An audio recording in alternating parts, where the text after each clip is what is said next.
Mishpachah, hey, Shabbat Shalom to each and every one of you. Glad to be here. Yep, running a little late. I don't know if we can call this Shabbat morning coffee today Shabbat morning lunchtime. I mean, it is 12 noon, but all praise to the Most High. We are happy to be here. And of course, we have our Torah portion. We have our new segments, and we can't wait to get into them. Glad that you're here. Sit back, and once again, we're going to dig in and have a wonderful discussion.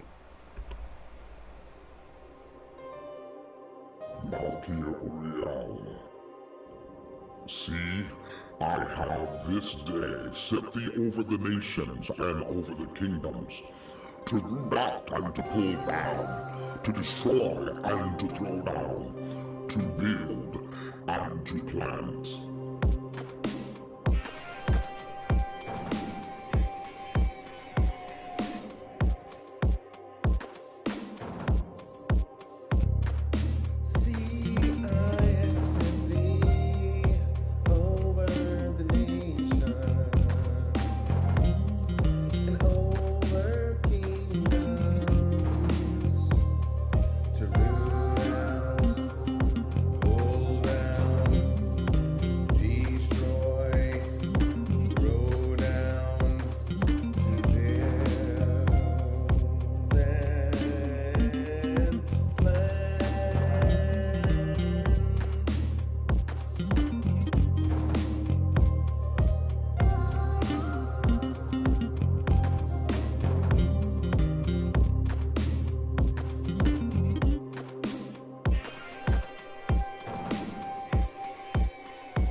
So we are back, my brothers and my sisters. Peace and blessings to you. Melchi Uriel here, and yes, we are delighted to be back once again. We do serve and worship the Most High. We serve the Creator of the heavens and the earth, and we have a affinity, if you will, to be spiritual and to live in a physical world, and thereby it is through those means that we acknowledge and respect the Creator of all, the spiritual Father of us all, and we delight in Him. I'm Melchi Uriel, and on this channel we are Yah only. We are Tanakh only, and we have just reason for being so. It is because of what is written in the Word of the Most High that we are so. If you are curious, ask us about it, and we'd be happy to tell you. In fact, when we open it up for questions, please feel free to call in or come into the chat room and ask your questions regarding those things. We have a lot today that we're going to get into, and we're going to get right into it. We're going to begin today, as we always do, where we magnify the Most High and we glorify Him. And so let us just get ready. Let us get ready to pray. And in doing that, we forgive those that we need to forgive. We release anger, and we allow ourselves to elevate our spirits, elevate our minds, to connect with the Most High. Let's get ready.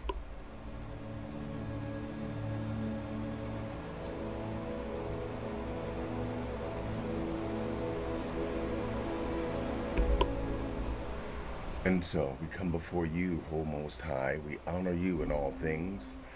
We say thank you for what you have given unto us, and even allowing us to have this time to join together as family and to enter into a moment where we focus on your word and your truth. We acknowledge you in all things. We acknowledge you as being the creator of the heavens and the earth, and you are our creators, and we thank you for what you have done and what you are doing in our lives. We give you the praise. We give you the glory. We say, forgive us. Have mercy upon us, because you know that we are the people of your covenant. And so we stand with you, we stand in your word, and we obey you. Open up our eyes and our ears that we may hear and that we may know that we need to know. In your name, Yah, and in your name alone. Aman. Amen. Amen. So, all right, so we've done that, and you know what we always do? Hey, we speak the word, we talk about the word of the Most High, We pray, but we also praise. So let's get ready. Let's get ready to have a praise.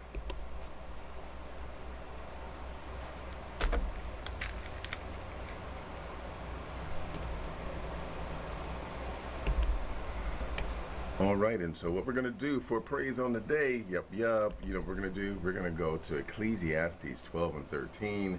And hey, if you want to watch, you can. I'll put the scripture up, or you can go there in your Tanakhs. Here we are. We're getting ready. We're going in.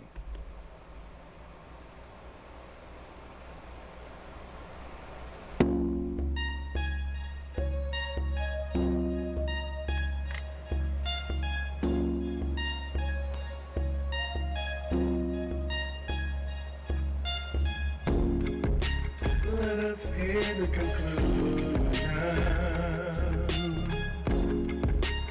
of the whole matter. Fear Elohim and keep His commands. For this is not whole duty of man.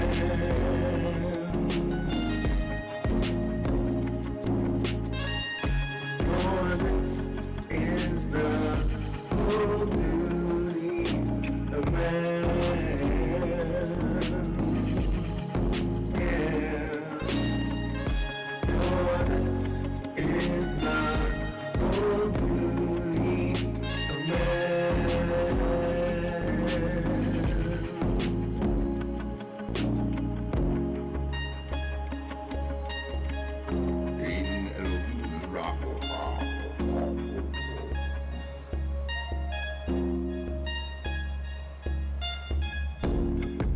Something that I call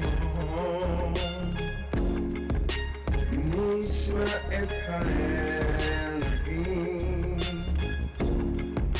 Elohim yera mitzvot dio. Shalom kize koma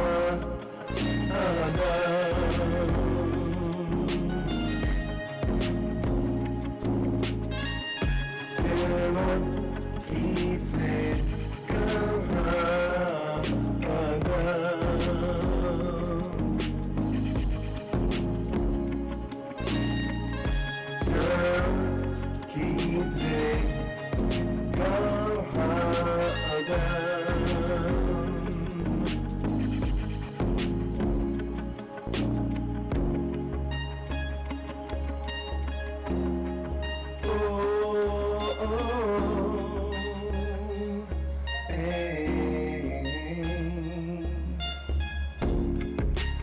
Let us hear the conclusion of the whole matter. Fear Elohim and keep His commands. For this is the whole beauty of man. Yeah. For this is the whole beauty of man.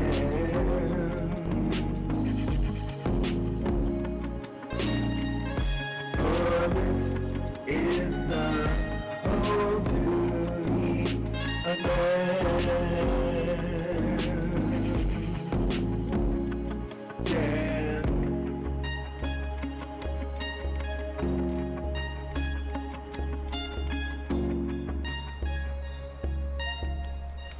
All right, stopping it right there. Yes, we are, because you know we have a journey.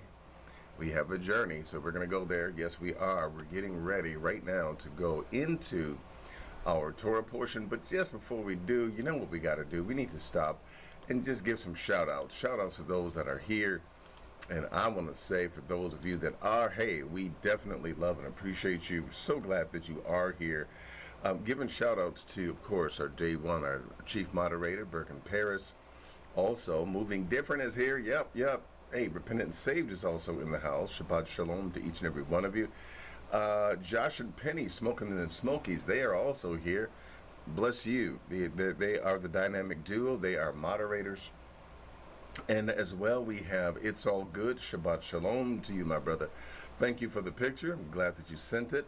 And let's see, who else? EJ Love is also in the house. Peace and blessings to you, EJ Love. Glad that you are here. My brother George Evans is in the house. Peace and blessings to you, my brother George Evans. And I'm glad for those of you that are watching but yet afraid to tiptoe into the chat room, want you to know that, hey, you can come on in. You know what we always say, hey, the water's warm and we don't bite unless you bite first. So please, we want to make absolutely sure that you know that you are welcome, right? Hey, all praises to the Most High. Peace and blessings also to Jed. Y'all, Jed done came up in the house. All right, glad that you are here, Jed. Peace and blessings to you. Shabbat Shalom to you. And so, hey, one of the things that I want to do is we're going to go ahead and we are going to get into our Torah portion for today.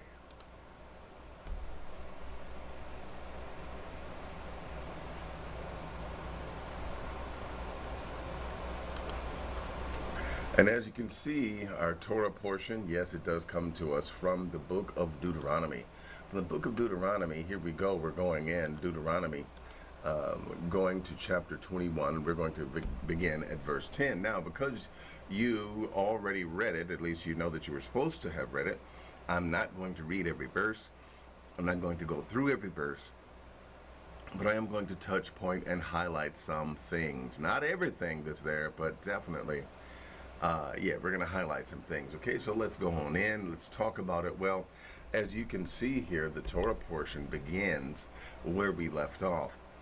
And it begins with verse number 9. It says that when you go forth to war against your enemies, and that lets you know that there will be enemies, those who are fighting against the kingdom of the Most High, those who would fight against the agenda of the Most High, we will have enemies. This is something that we cannot avoid. Now, please keep in mind that as we take a look at this Torah portion, we are dealing with a time and a culture and a worldview that is estranged to us.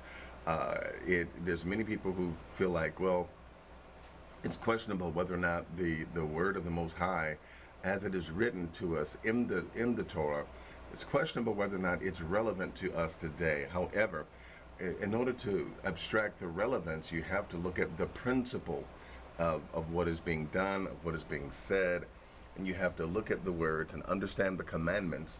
But because we don't have chariots or horses, which, hey, who knows, we may go back to that, you have to look at that as being transportation, right? So let's look at the principles of what's being done, and let's go from there. So looking at verse number 10, it says, when you go forth to war against your enemies, and Yah your Elohim hath delivered them into your hands, and you have taken them captive, right? Now, and you see among the captives a beautiful woman, and has a desire unto her, that you should have her to be your wife. Then you shall bring her home into your house, and you shall shave her head and pare her nails, and she shall put the raiment of her captivity off of her, and she shall remain in the house, and bewail her father and her mother a full month. And after that you shall go in unto her and be her husband, and she shall be your wife. Now, this again is a convention of war, and rather than killing, rather than someone being put to death, an individual would be allowed to look at this person and say, hey, I think I want you to be my woman. Now, please keep in mind, this really is different than our modern day age and culture in which we live in. It is in this day and age that we live in where we are given to more romantic type relationships. We want a romance, and really what we have done is we've taken on the Greco-Roman culture and their understandings, if you will, their worldview when it comes to relationships. Back in the day, I'm talking about the days of the Tanakh, you had people who would come together seemingly off of a chance meeting, or you'd have parents arranging marriages so that when their son or their daughter got of age, they would just simply be married. Now, I know of some instances where this has even happened in our modern day and age, and uh, this particular couple that I heard of, they are now married for more than 20 years, and she is deeply in love with her husband, and the husband is deeply in love with her. But when they married, there was no romance. It's like, that's going to be your mate, so there, take that. Well, that's a different culture than what we have been brought up in. We are given to romance. Women want to be swept off their feet. Um, and people want to remain happy, and oh, if I'm not happy, I got to get a divorce. They really did have a different paradigm back in the day. There was no, not to say that there weren't divorces, because there were, but there wasn't any, I'm not happy. Um, they worked through these things. Well, again, I'm trying to relay that this is a different worldview, and this is a different culture than what you and I experience on the everyday. But going back into the Tanakh, a man was able to take a woman, and they went through this particular period of mourning, and then after that, she could be his wife. And you notice here that it continues to talk about the husband and wife relationship. And when you take a look at this, we understand that there's a big difference between what we understand our relationships and our matrimonial experiences to be. It is a big difference than what we see here. So it reads in verse number 14, and it shall be that if he has no delight in her, then he's going to let her go, right? He's going to let her go free. But he's not allowed, since she's a foreigner, he is not allowed to sell her for money or anything like that. But he has to simply let her go free. And in that, he would write her a bill of divorcement, as it is written in chapter 24, that we're going to get to, where he would basically tell her, hey, you have to go from my house. I'm giving you this written divorce, which on a piece of paper, he would say literally 3 times, I divorce you, I divorce you, I divorce you. She would leave his house, and from the moment she left his house and went to go live with her father or whoever, then she can remarry immediately. The divorce was her moving out of his house, from under his roof, and then she could go and belong to someone else. Well, as we continue here, it then talks about, in verse number 15, it talks about a man that has 2 wives, because it was allowed, if a man could provide for, and if a man was able to provide the 3 things that he was supposed to give unto his wife in marriage, which was her raiment, okay, her food, her sustenance to live, and of course the marital conjugal duties of marriage. He had to be able to keep up those 3 things. In other words, he had a physical obligation to her, an intimate and physical obligation to her, and he had a obligation to her as far as she having a roof, she having food, and she having clothing. If he could afford to do that for more than one woman, then he would be allowed. He would be allowed to have another wife. Well, of course, again, this is different than our culture.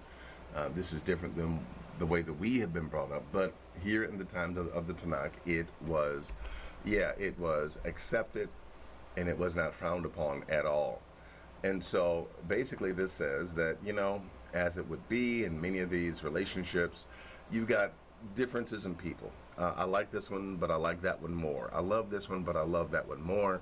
And it comes to pass here that the man has sons by both of these women. And there's one wife that he really does, he just loves her, and there's another one that he like, man, I can't stand her. So then, even though the wife that is the one that he can't stand, she was first, her son is first, her son is the firstborn, basically this says, hey, the order of birth is what determines the firstborn rights and privileges and inheritances. So, I should say inheritance. It is not whether or not you like the wife better or you love her more or deeper. It's the fact that the one that's born first has the double portion. That's all there is to it. So in other words, you can't be impartial to the children just because you have an issue with the baby mamas. Okay? You cannot. That is not what you're supposed to do. If you got an issue with the baby mamas, then hey, you need to work it out with them, but don't take it out on the babies. Okay? And we get to a portion here where we transition out of relationships as far as man and woman is concerned, and we get into, at the 20th verse, we get into the relationship, the familial relationship, and the relationship of the child to society and what they're supposed to do in Israelite society. And notice here in verse 20, and they shall basically, for the sake of context, let's go up to 18. If a man have a stubborn and rebellious son, which will not obey the voice of his father or the voice of his mother, and that when they have chastened him, he will not hearken unto them, then shall his father and his mother lay hold on him, and bring him out to the elders of his city, and unto the gate of the place, and they shall say, you know what? This boy he's a mess. He's stubborn, he's rebellious, and he will not obey our voice. He is a glutton and he is a drunkard. So we're talking about someone that is of age. And all the men of the city shall stone him with stones. Now listen, this is deep, right? Because one, you had to be able to produce in the kingdom of Israel, because we all contribute to society. But if you just absolutely refuse to contribute anything positive to society, and then you're going to rebel against your mother and your father, possibly, not just abstain from their words, but even hit them, something like that, or curse them, that was capital punishment back in the day. Now, I know what people would say, again, because we're in a different culture, we're in a different time, and for us that is so extreme, but for them it was not that extreme. Basically, people got dealt with on a daily basis, and so think about how orderly the society would have been, okay? If every child knew that they have to contribute, they have to be productive, and they have to listen to their mother and their father. That is the goal. That is the outcome. You have to imagine that there would be people who would witness this, and then this would go out, and it would be news, and it would strike the fear of the Most High in the hearts of every child, because, hey, they would not want to end up like this individual who was lazy, a glutton, and no good. So imagine how the world would be a different place if indeed this was so, that basically you can deal with someone for being stubborn and rebellious, right? And disobedient, and being a glutton, and being a drunkard. You can't allow that to be, right? You can't allow that to exist. But this is to be done by the men of the city, because it is breaking, if you will, it is breaking the familial and societal contract that you are going to contribute to society, and that you're going to make, quote unquote, this world a better place, right? Well, as we continue forward, there are stipulations here on how to treat someone that is being dealt with in capital punishment, which is when we get to verse number 22.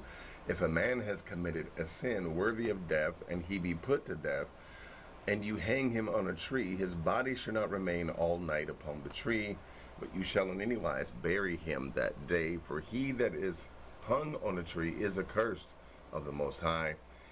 And you do this so that your land be not defiled. Now, this is another one of those stipulations that affect the land and our relationship to the land. Now, it does not make sense to us per se as to why you would or would not leave someone who basically was put to death for capital punishment for things that they did. It doesn't make sense to us, like, well, what do you mean don't leave them there overnight? And now notice what the scriptures say, so that the land be not defiled. If you notice, there is something of a connection that takes place between the land and the evening.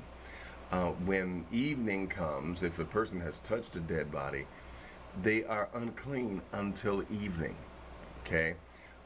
If not only they have touched a dead body, if there's some sort of fluid or some issue or something like that, that person would seclude themselves and they would be unclean until even. Or there's something about the evening that is purifying in a sense, because you no longer be unclean when it is evening, when the sun goes down. You would be looked upon as being renewed after you washed yourself, okay? Because the evening had come and now night is fallen. So if you take that and you flow with that, and then you look at the fact that there is a someone that has been killed by means of capital punishment, yet on a tree hanging all night, I can understand how it somewhat defiles or makes things to be unclean, because the night is supposed to be a time of cleansing, if you will, the evening a time of cleansing, because things become clean in the evening. And so here you are, you're having this person that has been dealt with, right? They've suffered capital punishment, they've given up the ghost, and you left them there all night. Well, that is not to take place, as we can see here. That person is to be put away, and it says that your land be not defiled, which Yah your Elohim gives you for an inheritance. So they received stipulations and laws and ordinances on how they were to behave once they got in the land. And again, all of this is a testament to how the Most High does prepare us ahead of time and well in advance. And so we get into chapter 22, and we talk about possessions and things borrowed and how to deal with that if it's lost, if the owner is present, if the owner is not present. And then we get into some of the more potent and controversial topics, such as someone actually experiencing, as we're going to see here, betrayal in a relationship. Well, what do you mean betrayal in a, yes, betrayal in a relationship. Notice what it reads here in Deuteronomy, the 22nd chapter. Now, Deuteronomy 22, let me say this. Deuteronomy 22 is that chapter that deals with the intricacies and the nuances of adultery and betrayal in relationships. It deals with that, okay? And it can be considered very potent when you take a look at it and really understand what's being said and what's being done. I want you to see this, because this is interesting. Okay, I'm going to run through this really quickly.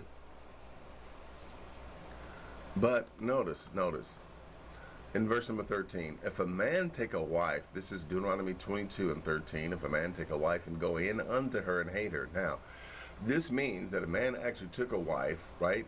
And in their first moment of intimacy, right, he discovers that he don't like her at all. He doesn't like her at all, and he's like, man, he says, I got to get rid of her, basically, and give occasion against her and bring up an evil name upon her and say, I took this woman, and when I came to her, I found her not a maid, or in other words, she told me she was a virgin, but she was not a virgin. Now, the reason why that is a major offense is because he had to pay, now let me just give you an equivalent, he had to pay thousands of dollars as a bride price for her. Back then, it wasn't just, oh, you want to marry me? Oh, yeah, I want to marry you. You want to marry me? Yep, I want to marry you. No, if he was serious, he had to put thousands of dollars on the line, and he would pay that to her father. Now, on the other hand, the father would, basically they were saying she's a virgin, right? She is a virgin. Well, if it came to pass that she was not a virgin and he paid all that money for her, well, it would be a major issue, because it would be treachery, it would be a lie. She's been lying all this time, and And it creates a big mess. Well, take a look at this.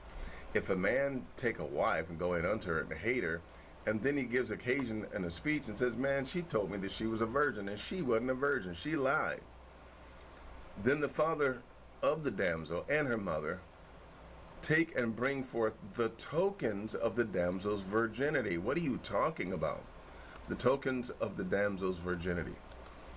On the wedding night, okay, on the wedding night, the sheet that they would lay upon becomes evidence of her virginity when her hymen is broken. That being the case, it serves as proof that she was truly a virgin, right? So the mother and father who gets this sheet, they hold on to this sheet like Monica Lewinsky held on to the dress, right, as evidence. Then shall the father and the damsel mother take and bring forth the tokens of the damsel's virginity. In other words, the bloody sheet. And they're going to show that to the elders of the city. And the damsel's father shall say, in other words, the virgin's father shall say unto the elders, I gave my daughter unto this man to be his wife, and now he hates her. And guess what? He started, hold on, I went up too far. I went up too far. So,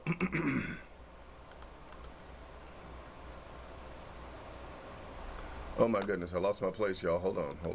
I told you sometime my cursor just goes nuts. All right. Hold on. Okay, so yeah, here it is right here. Verse number 19.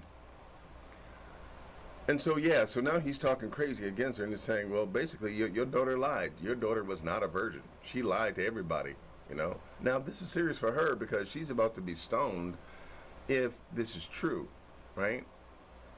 And so the mother and father spread forth the cloth and says, look here, we got proof right here. We got proof. Hey, we got proof. We know for a fact that she was definitely a virgin. And it says, well, if that be the case, then the elders of the city, they're going to take the man and they're going to chastise him. And they're going to immerse him in 100 shekels of silver and give them unto the father of the damsel. In other words, he's going to have to pay so much more money. He may have thought that he was going to get a refund of the bride price, but no, he's got to pay 150 shekels of silver, which is a crazy amount of money today. But nonetheless, yeah, that's what he would have to pay because he brought up an evil name. Now, this is called slander today in today's modern court system. This is called slander. But notice there is great protection taken to protect those who are virgins of Israel. If you're a virgin of Israel, you are the most precious commodity. You are you are the soul of the nation. You are the most precious commodity and person, and you are to be protected. Okay? In Israel, the virgins received the greatest bride prices, the highest bride prices, and they were to be chosen. They were special. Okay? You will find that here written in the laws of the Most High, as well as in the national society and the nation and the society and the mindset of the people. They were considered to be very, very important. So keeping a woman's virginity, her keeping her virginity and being able to be pure was a major deal. Listen, families would be ruined over this. It would be a sore in the society. This was a very big deal that the woman maintained her virginity and that she got married correctly, okay? And it says that she's going to be his wife and he can't divorce her, not for anything. So here's another reason why they really wouldn't want to do this, is because not only would he have to pay lots of money, but now he can't divorce her for anything. In other words, it would be a blank check for her to do anything that she wanted to do, except things like adultery and those things that are punishable by as a capital offense. But still, she could act a fool, and he would not be able to divorce her at all. And so, hey, a guy really wanted to question and think twice if he wanted to bring up such an accusation against the woman or I should say, the virgin that he married. But notice it says here, but wait a minute. If there are no sheets and she really did lie, okay, then basically, hey, she's about to be dealt with, and yeah, she's going to die the death.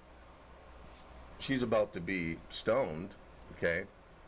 And this shall be done by the men of the city, which shall stone her until she die, because she's brought about folly in Israel. In other words, she wrought wickedness in Israel to play the whore in her father's house.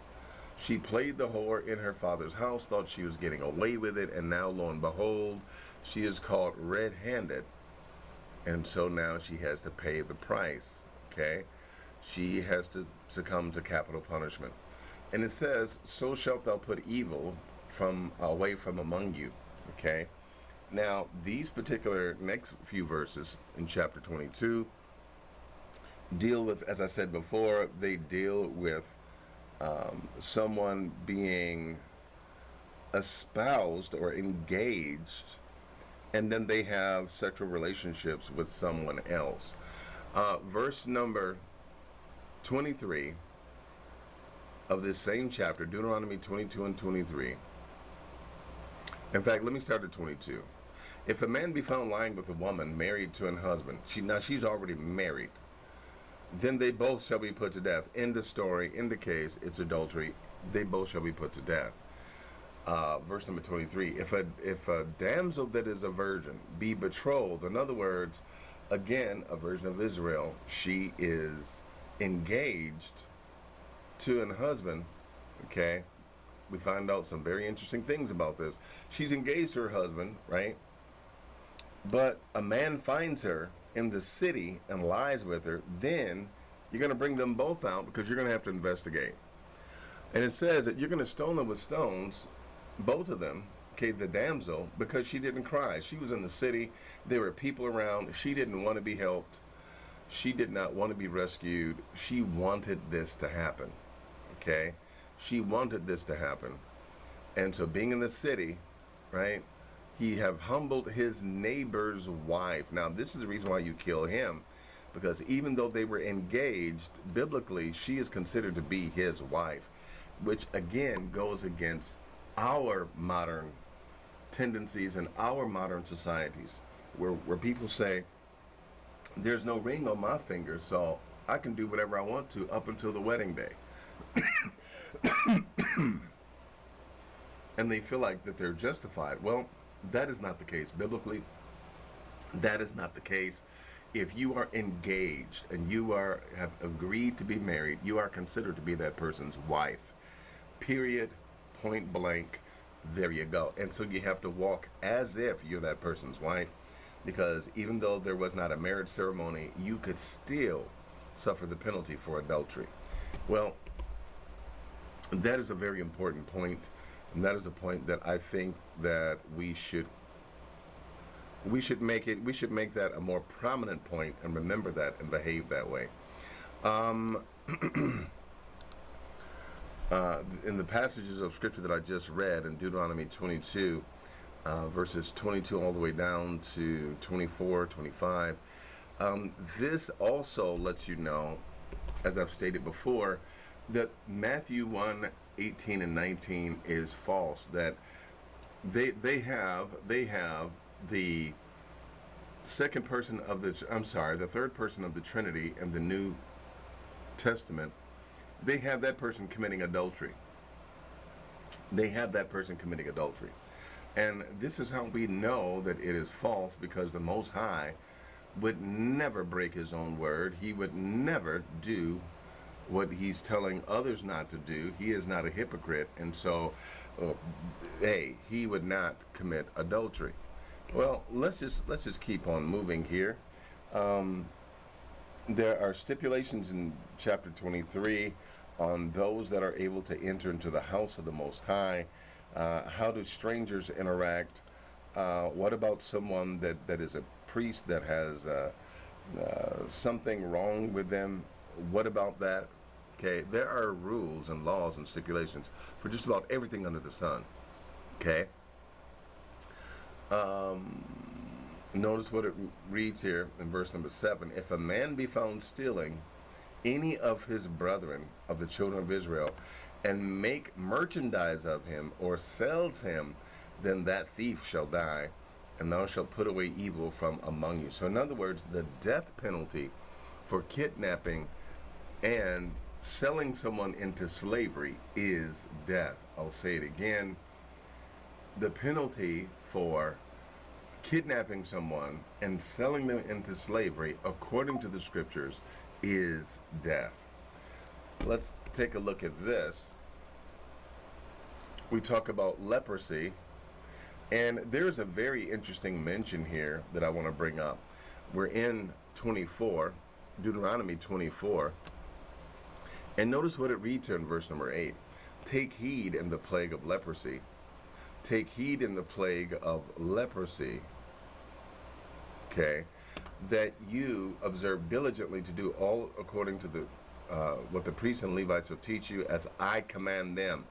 So yeah, you're to obey the priests and the Levites, but only as they are commanded of the Most High.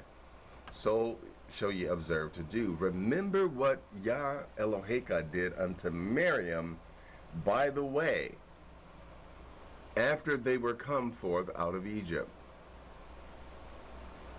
Now, this is interesting because this was placed in here, and it basically says you need to be careful, and you have to remember, you got to remember what happened to Miriam.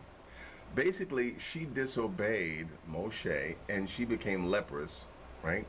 She became leprous. She became white as snow, and which is often the way that the Tanakh describes leprosy. And so it says you really want to be careful here, okay? And this is more so a stipulation, and this is a statement regarding obeying the Levitical priests, just as Miriam and Aaron were to obey Moses, but they fought him, they withstood him, and then they were dealt with. And that is considered to be sin. And again, he says, remember what happened to Miriam. So don't let this happen to you. Obey the priests as I command them, okay? Not just because they're priests, but obey them because I command them, okay?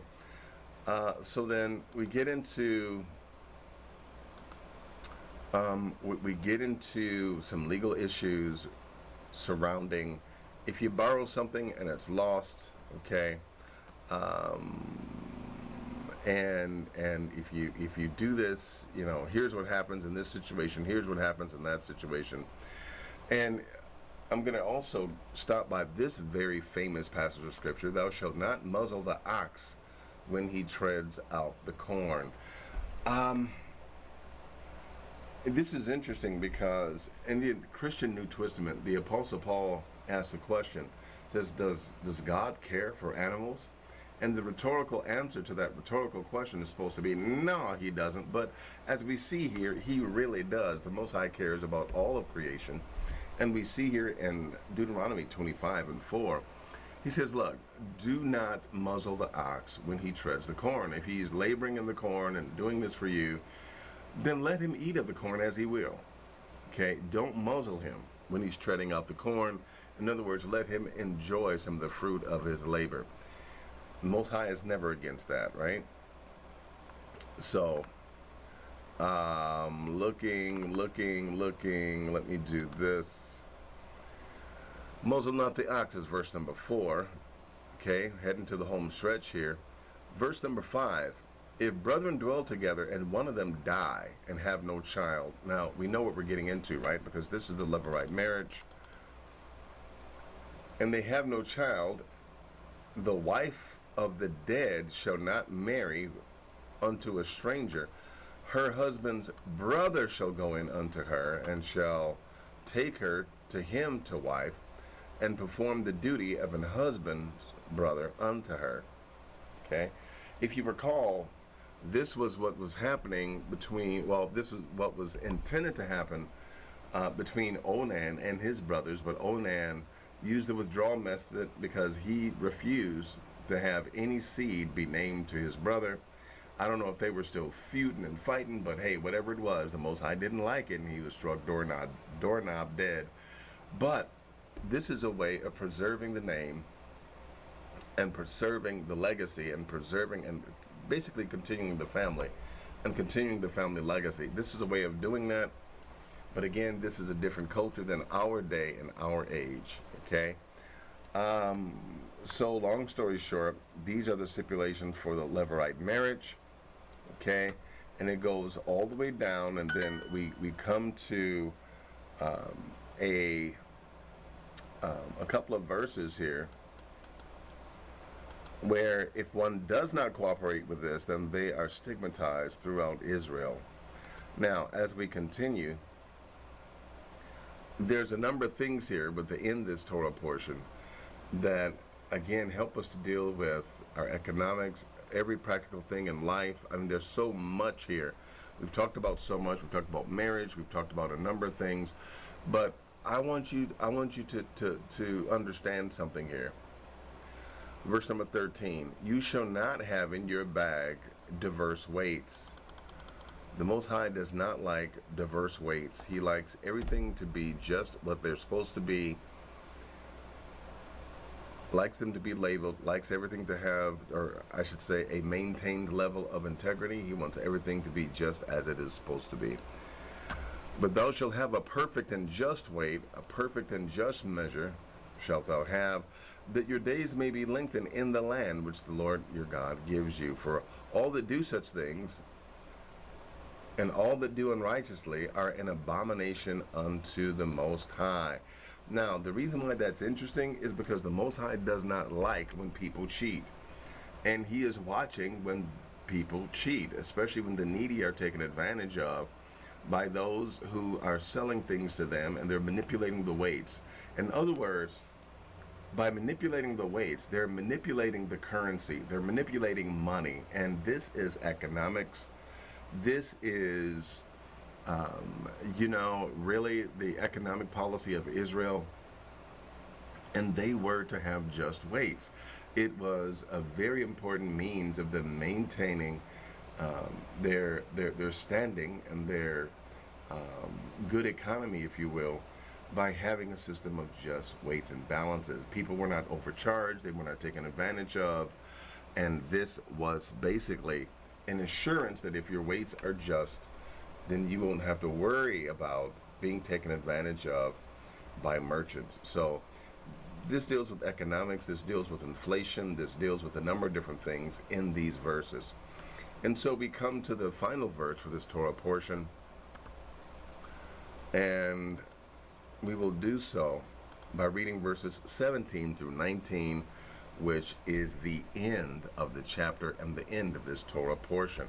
So then, looking at verse number 17, it reads, remember what Amalek did unto you by the way, when you were come forth out of Mitzrayim, how he met you by the way, and he smote, or he struck down, those that were in the back, those that were behind, even all that were feeble and behind you, when they were faint and weary.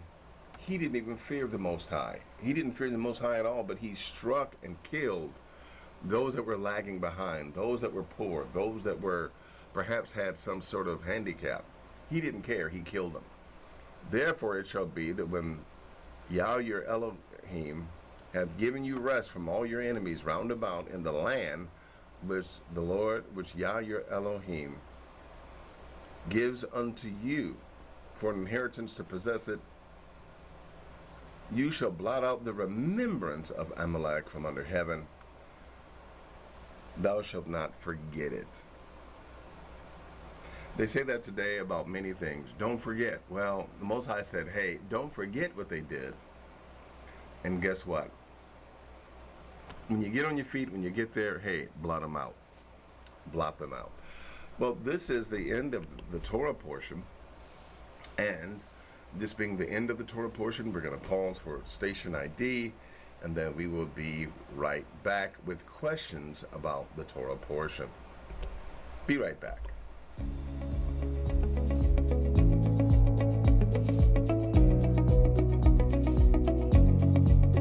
Hi, I'm Melky Melchia Uriel, and I'm so delighted to meet you. I'm glad that you stopped by. I'm glad that you're curious, and I'm glad that you clicked on the video.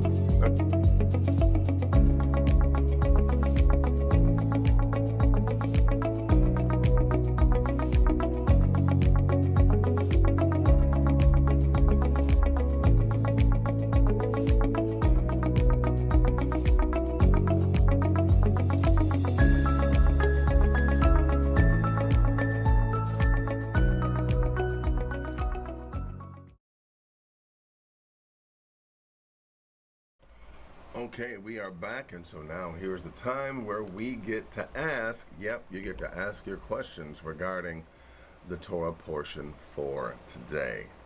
The Torah portion for today is what we're asking about. The call-in line is open. You may now ask your questions regarding the Torah portion. Let me stop by the chat room and let me see if there is a question or two. As always, do put @ and my name. And then, of course, we'll know that I am supposed to look at what you got going on and what you're asking or what your comment is.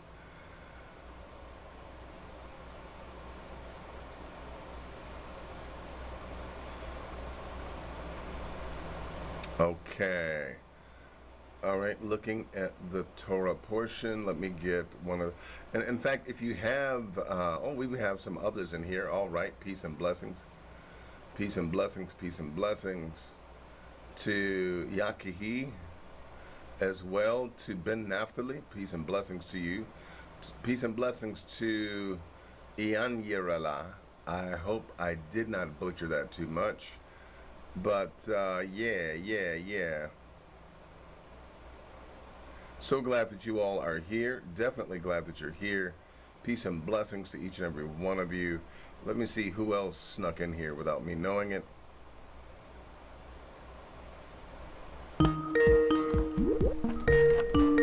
All right, and we have a call. Shalom, shalom. This is Shabbat Morning Coffee. This is Maury, Melchia Uriel. And who's calling? Shalom, Elder. This is Brother Moving Different. Peace and blessings to you, my brother. How are you?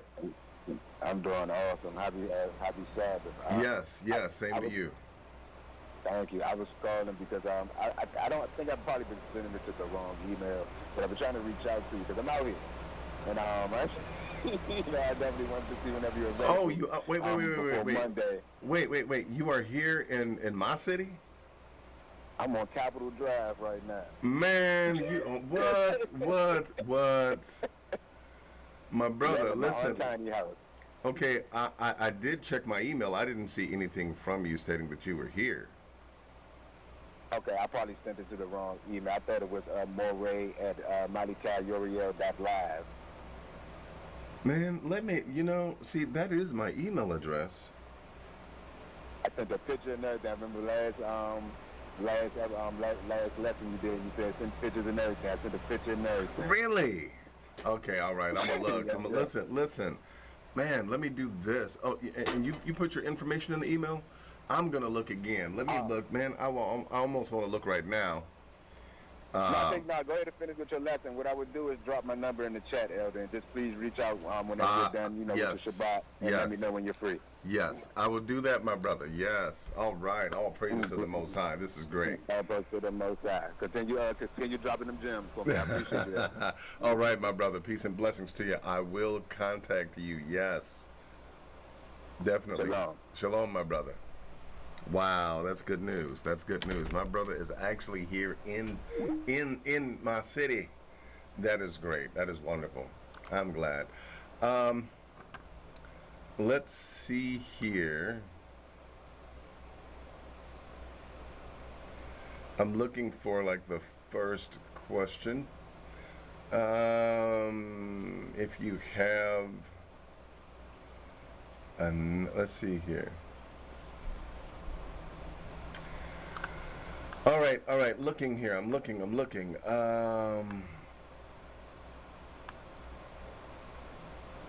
Okay, so my brother, it's all good. Asking me a question. It says in the evening. It says, are there 2 Arev periods in a day, or is this specifically before sundown. This is specifically before sundown, even though the period of dawn, when the sun comes up, it is basically the reverse of what evening is. That is the coming of light, and you have the same, if you will, effects of the sun going down and coming up. But you're just going in opposite directions. The evening is where the sun is going down. And so with that being the case, there is only one even. There is only one evening. This also leads us into the question of Repentant and Save, who asked the question, is Shabbat sundown to sundown? Now, let me just touch upon this and let me just share this with you. The Most High establishes, he makes a difference between what is day and what is night. You take a look at the difference between the two. In fact, let me show you real quick. Let me go into the scriptures and let me just show you really quickly. To do this, we're going to go to the book of Numbers. Okay? And we're going to answer this question regarding evening and regarding Shabbat, and I believe this to be in Numbers, I believe it's Numbers 12, the beginning of the chapter, but let me do this. Let me go here. All right, here we go. I'm going to share my screen. Here we go. In fact, let me start here at 11 and 1. And it reads that when all the people complained, it displeased Yah, and Yah heard it, and his anger was kindled, and the fire of Yah burned among them and consumed them in the uttermost parts of the camp. And the people cried unto Moshe, and Moshe prayed unto the Most High, and the fire was quenched. And he called the name of the place Taberah, because the fire of Yah burned among them, and the mixed multitude, because you know that they were mixed, right? They were a mixed multitude. I'm going to highlight this. I don't know why this isn't acting right now. Okay, there we go. There's a multitude that was among them. And notice what it reads in verse number 4. They fell a-lusting, and the children also wept again and said, who shall give us flesh to eat? Now, I want you to see this, and I want you to understand something. They began to say, the Most High is going to give them food, but they began to say, yeah, we remember the fish and the leeks and the onions and the garlic that we had when we were in Mitzrayim. And they're like, man, we are tired of this manna. We can't stand this manna. And so what happens here is this. Moses heard the people weeping, so forth and so on. And they're going to have flesh to eat, right? So as we get through this, the next incident, okay, we get to the 70, and after we go through this incident with the 70, I want you to see something here. Verse number 31, Numbers 11:31. And there went forth a wind from Yah, and brought quails from the sea, and let them fall by the camp, as it were a day's journey on this side, and as it were a day's journey on the other side, round about the camp, and as it were 2 cubits high. In other words, it was about 2 feet high, about all the way around, from almost like a mile around. You could see just, I mean, they had lots of quails that came in. And the people stood up all that day and all that night and all the next day, and they gathered quails. He that gathered least gathered 10 homers, and they spread them all abroad for themselves around about the camp. Okay? So I want you to notice here, they were allowed to get it during the night and during the day. And where this comes in is that when the manna came, they were not able to grab it during the day because of Shabbat. Now, the reason why I'm saying this is that when you look at Shabbat in this context, and I'm scrolling up so that I can, oh, I went past it. When you look at it in this context, and let me put it to you plainly, the Shabbaton is and the way I think about it is the Shabbaton is the special event that takes place for that holy holiday. Now, the weekly Shabbat has a Shabbaton, and it starts in the morning as the sun rises, that no one is to do any work from the complete time that the sun is shining until when the sun goes down. Okay? However, when you look at the fact that they were allowed to gather the quail at night, which would be also inclusive of what we consider to be Friday evening, you were able to do and to prepare Friday evening, but come Friday morning, you had to cease all labor. You had to stop all work. Okay? So, it is the prep time that you're allowed to prep. You're doing this, you're doing that. But when it is morning, then you cease from all labor, right? And you just simply stop. And that is your Shabbat. Okay?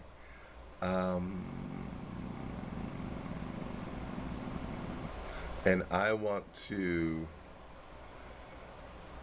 I'm finding the scripture here for you.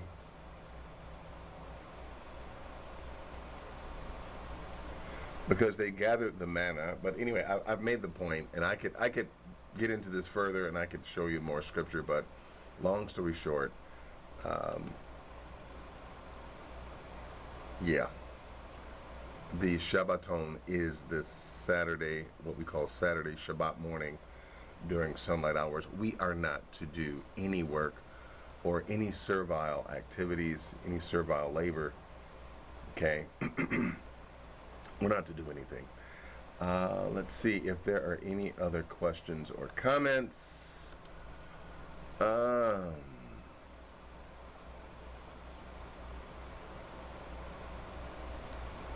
And let me scroll down, looking.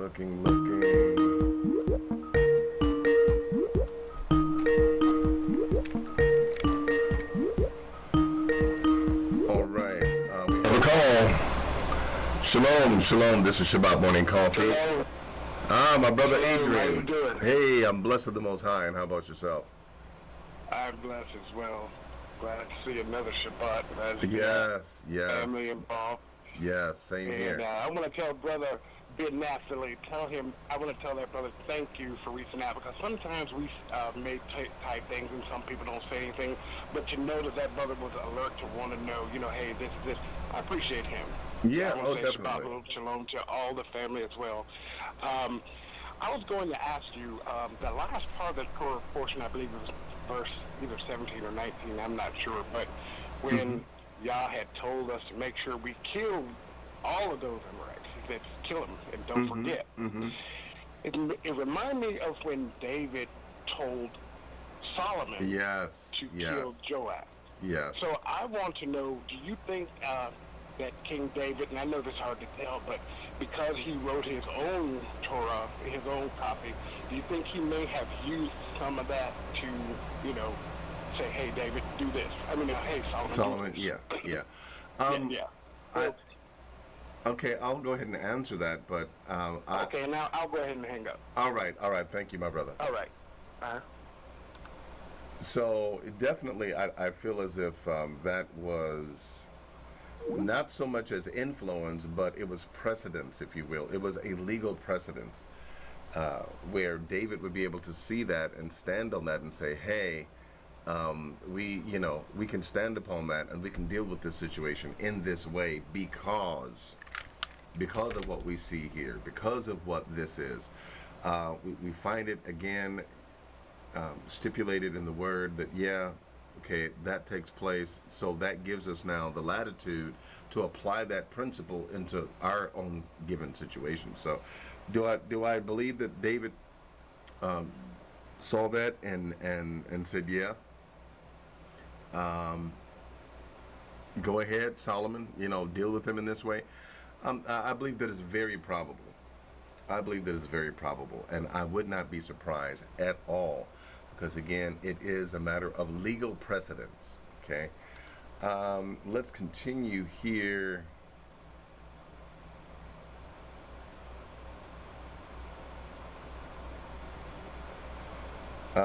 Let's see here. Yes, thank you, thank you, thank you. I appreciate that, Yaki. I appreciate you saying that. Let's see here.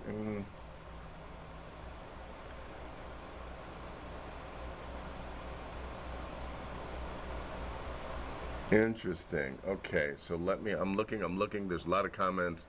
Hey, y'all, Jacqueline E. Bugs is back up in the house. My sister is back. Also, my sister Kanaya Israel is here. Peace and blessings to you as well. Glad that you're here.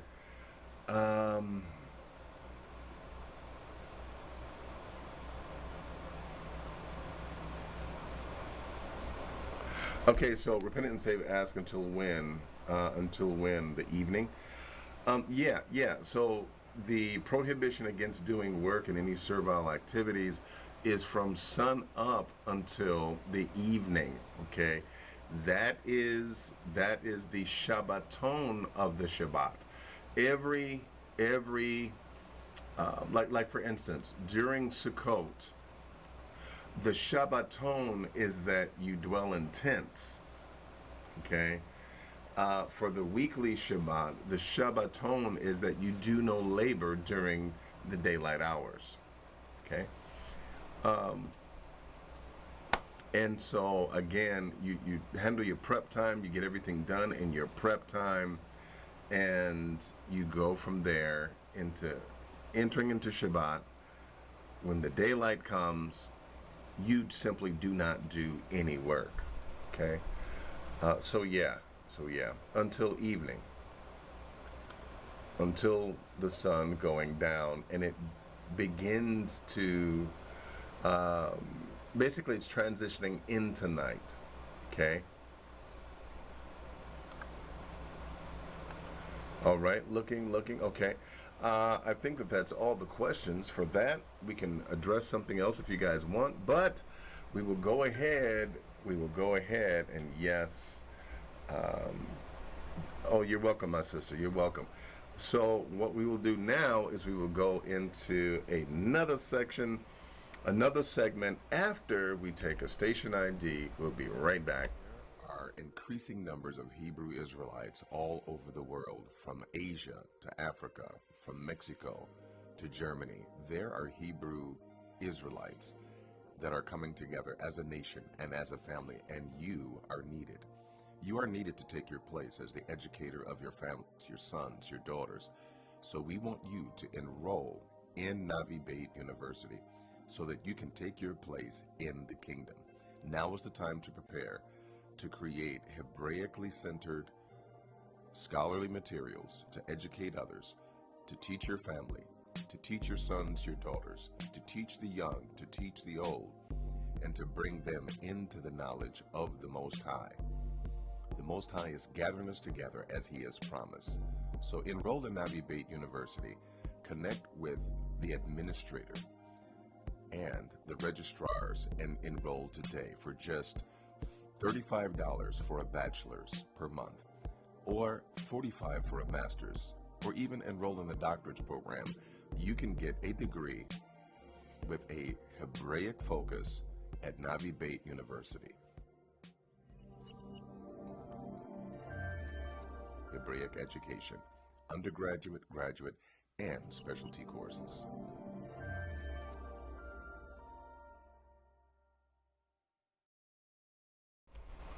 All right, here we are. We're back once again, and guess what? We're getting ready to go into the Scholar's Corner. Here we go.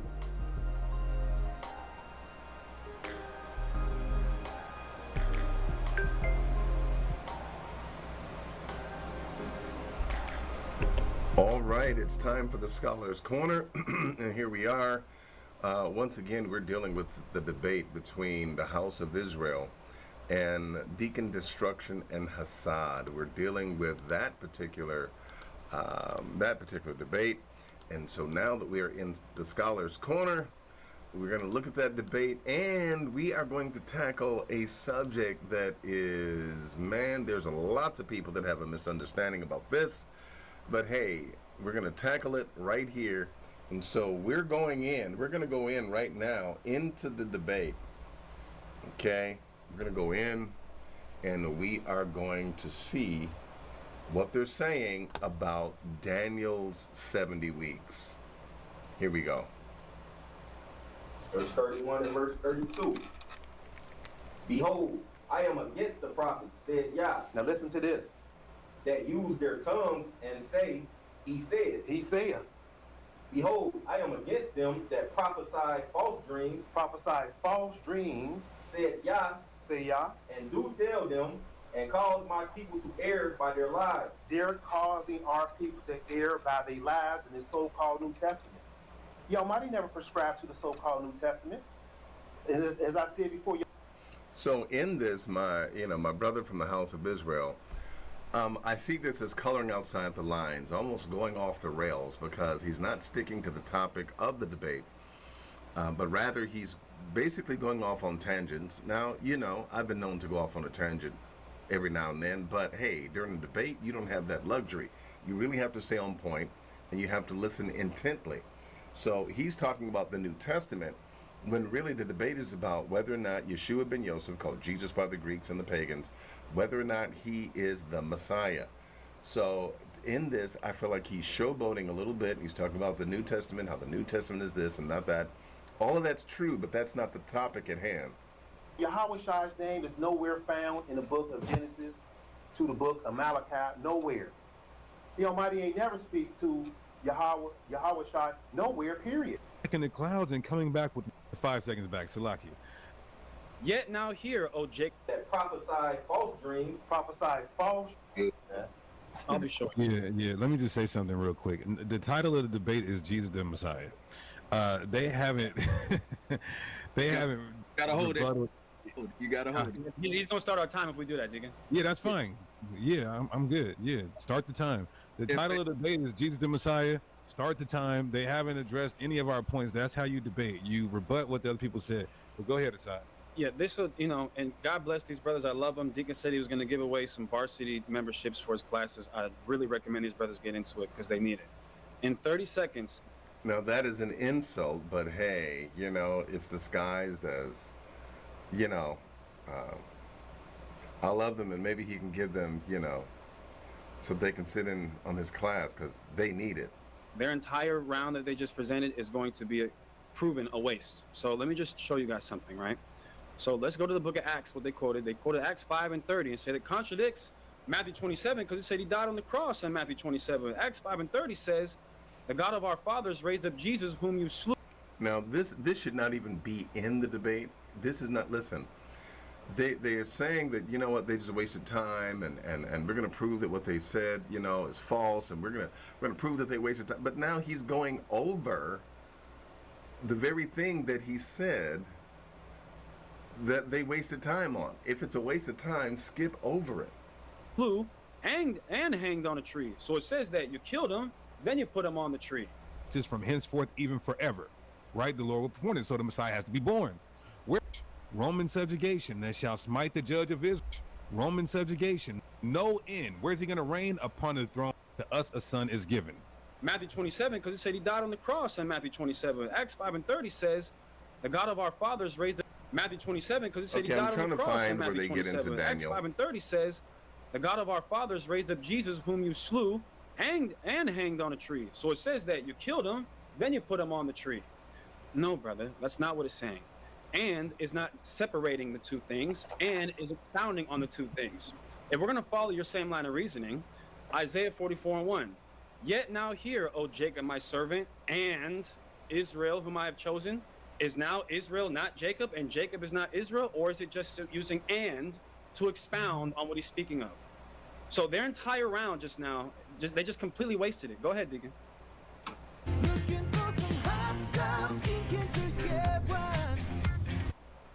Okay, we don't need no hot stuff. Give me a second. Going, y'all. Let's keep going on the presentation. I think this is overkill. Beat your ass and hide the Bible if God watch you. Now look, so it says the Messiah will be born in Bethlehem, right? They're asserting that, oh, we're gonna get there, and then, or either this already happened, or they're saying we're gonna get there, and then the Messiah will be born there after we get there. That's ridiculous. Isaiah 9:6, for unto us a child is born, unto us a son is. David was born in Bethlehem, so that would definitely fit. Given, right? So the Messiah has to be born, and the government shall be upon his shoulder. Somebody needs to mute up. Oh, that's okay. I got it. Don't worry about it. I got you. Let me get 5 seconds. Let me get 5 seconds back. Salaki. It says, and his name shall be called Wonderful, Counselor, the Mighty Power, the Everlasting Father, the Prince of Peace. Of the increase of his government and peace there shall be no end. Where's he going to reign? Upon the throne of David, and upon his kingdom, to order it and to establish it with judgment and justice from henceforth even forever. Right? The Lord will perform it. So the Messiah has to be born. Where will he be born? Micah 5:1. Now gather thyself in troops, O daughter of troops.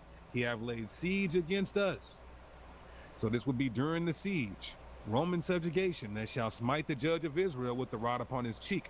But thou, Bethlehem Ephratah, though thou be little, among the thousands of Judah, yet out of thee shall come forth unto me that is to be ruler in Israel. Here's the key. Whose goings forth have been from old, from everlasting. They're going to have to answer that, I promise you.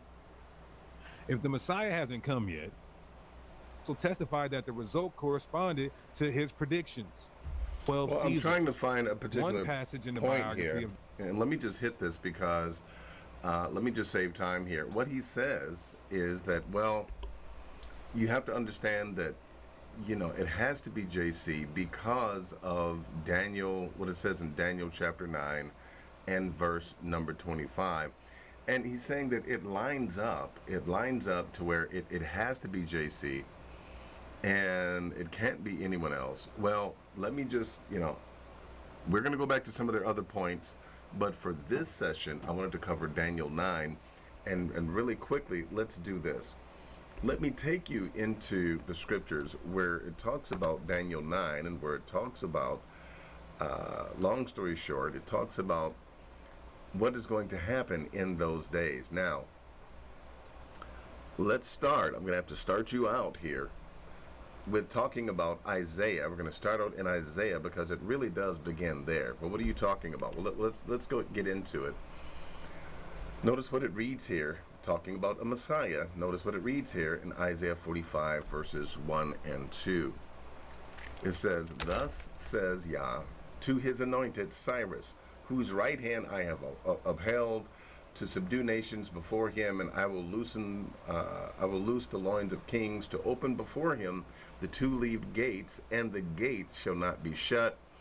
I will go before thee and make the crooked places straight. I will break in pieces the gates of brass and cut in sunder the bars of iron, and I will get thee the treasure of the darkness and hidden riches. Okay? Get you hidden riches of secret places, that thou mayest know that I, Yah, which call you by name, am the Elohim of Israel, for Jacob my servant's sake, and Israel mine elect, I have even called you, Cyrus, by your name. Let's skip all the way down to verse number 13. What does it read in verse number 13? That this same Cyrus says, the Most High says, I have raised him up in righteousness. I will direct all his ways. He shall build my city, and he shall let my captives go. Not for price nor for reward, saith Yah of hosts. So, when it comes to looking at Daniel 9 and 25, the angel Gabriel tells Daniel, know therefore and understand that from the going forth of the commandment to restore and to rebuild Jerusalem unto the Messiah the Prince shall be 7 weeks. Now, please keep in mind that these 7 weeks are basically, the week is a period of 7 years in this prophetic sense. So basically, he's talking about a time of 49 years. a time of 49 years. So we can read that week as 49 years. So now let's go. It says, from the going forth of the commandment to build Jerusalem and unto the Messiah shall be 7 weeks. 7 times 7 is 49, right? So we're really talking about 49 years. But then he says, guess what? There's going to be a period of 7 weeks, and there's also going to be a period of 62 weeks. Okay? And he's saying what's going to happen. The streets are going to be built again, and the wall, even in troublous times. And after 62 weeks shall Messiah be cut off. Now, let's stop right there, because this gets interesting when we understand that, first of all, there are 2 things being stated here, right? Something's going to happen at 7 weeks, and then something is going to happen after that 7 weeks. Something else is going to happen after another 62 weeks. Okay? So what's going to happen? Well, history will tell us, and history will definitely give us some understanding of what went on. Let's take a look here. When we look at Ezra 2 and 2, it says, basically, when it came to those that were restoring Israel and building up Israel, there was Zerubbabel, there was Yeshua or Yehoshua, there was Nehemiah, there was Sariah, there was Eliah, Mordecai, there was Bilshan, there was Mispar, there was Bigveh, there was Rehum, there was Baanah. All these are chief people that were there, but notice Zerubbabel, his name is there, okay? And the way that this is constructed, these individuals were with Zerubbabel because Zerubbabel was, in this particular time, considered to be someone that was a leader, someone that was even chosen to be a leader over the people at that time. Okay? And if we continue forward, you'll see that when it comes to what was going on at that time as they were getting together and rebuilding everything, notice what it reads in Ezra 3 and 2. Then stood up Yeshua the son of Yosedek and his brethren the priests, and Zerubbabel the son of Shealtiel and his brethren, and they built the altar of the Elohim of Israel to burn offerings thereon. So in other words, they are putting the temple back together. We are watching what is happening in the period of the 7 weeks right here in Ezra 3 and 2 and Ezra 2 and 2. We're seeing all of this happen. Okay? And notice what it reads here in verse number 6. From the first day of the 7th month began they to offer burnt offerings unto Yah, but the foundation of the temple of Yah was not yet laid. So they're saying, basically, we're watching all of this develop. We're watching all of this come to pass that was written in the book of Daniel. Okay? So this is what we are seeing. So therefore, if you notice, it says that after 62 weeks. Now remember what we said. A week is a period of 7 years, right? I know this is a lot, but stick with me. So here we have a Messiah at the period of after 49 years. There's going to be a Messiah that is going to be cut off. So wait a minute. We have a person here that after 49 years, they're going to be cut off. Well, we know for a fact that this can't be JC because 2 weeks being 49 years, okay, one, Yeshua ben Yosef never even reached 40, okay? But not only that, after this time of 49 years, okay, this person was cut off. In other words, they died. And not only did they die, but they did not die for anything that they themselves had done. Okay? So we're talking about someone coming, someone being a part of that whole mix.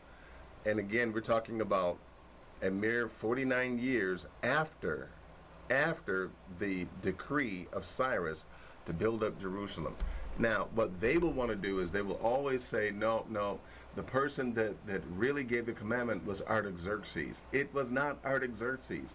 Artaxerxes does not have a prophecy about him in the Tanakh. The Most High never even called out the name Artaxerxes. It is none other than Cyrus that we saw, where the Most High even called him his anointed. So let's get back. So, long story short, I'm trying to deal with this very quickly, but I need you to see this really quick. That what we're talking about here is you have two different messiahs here. The one after 7 weeks was cut off. So then wait a minute. There's another 62 weeks. So wait a minute. After 62 more weeks, okay, there's going to be another Messiah cut off. So wait a minute. Excuse me. I'm getting a little choked up here. Sorry about that. So then this Messiah that's going to be cut off, okay, because listen, this first Messiah, notice what it says here. Let me bring you back up here. From the going forth of the commandment to restore and to build Jerusalem unto the Messiah, the Prince, shall be 7 weeks. Not 70 weeks, but 7 weeks. Now, I bring that up because they say, no, 70 weeks is 490 years, and that must have been the time of JC. Well, no, it is not. The Messiah, the first Messiah that they're talking about here, okay, it says, unto the Messiah, to restore and to build up Jerusalem, unto the Messiah, the Prince, shall be 7 weeks. And then after that, there's going to be another period of 60 weeks. In other words, another period of 62 weeks. The streets are going to be built, the wall is going to be built, even in troublous times. And after 62 weeks shall Messiah be cut off, but not for himself. And the people of the Prince that shall come shall destroy the city and the sanctuary. This is talking about what happened, okay, when they came to destroy the sanctuary and the temple, okay? And really we're talking about what happened during the period of 171 BCE, where you had Jehoshaphat and Joadiah and Yehoshua and the person that I just showed you, over here in Ezra, Zerubbabel, okay? These are the people that we're talking about in Daniel 9. These are the people that we're talking about, okay? Now, let me just really take this home real quick. In Malachi, I'm sorry, not Malachi, in 2 Maccabees, verse 32 to 34, this is what we read.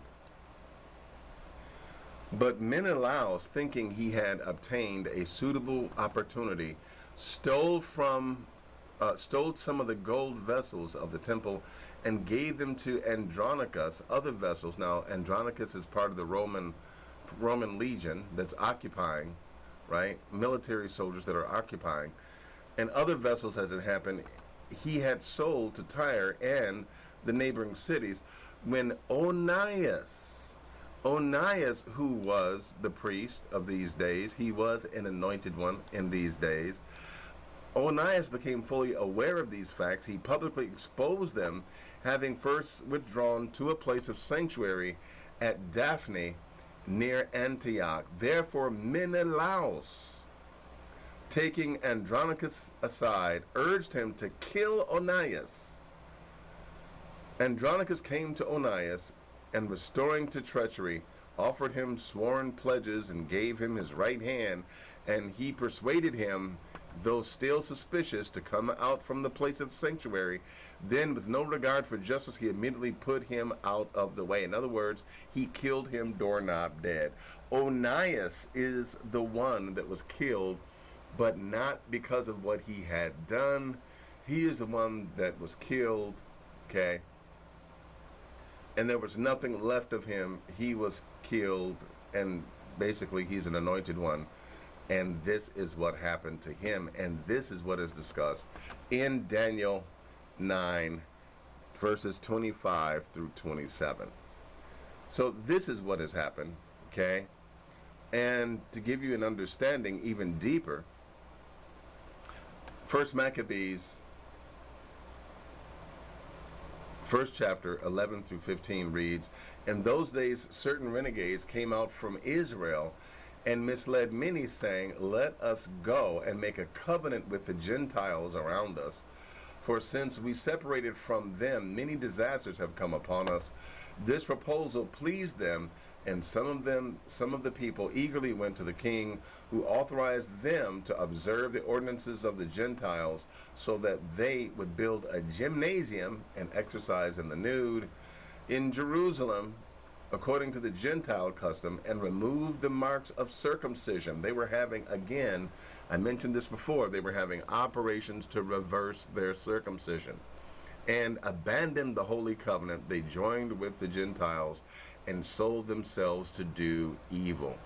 This is what they did, okay? This is what they did. This is who they were, okay? And so this is what is talked about in Daniel 9. And this is not talking about JC, but they themselves, in this debate, they're adamant about their own opinion. And so, hey, I would love for them to exegete these scriptures that I've just presented before you, and I'd love to see what they come up with. I'm going to take a quick little break, and then we're going to have questions about the Scholar's Corner.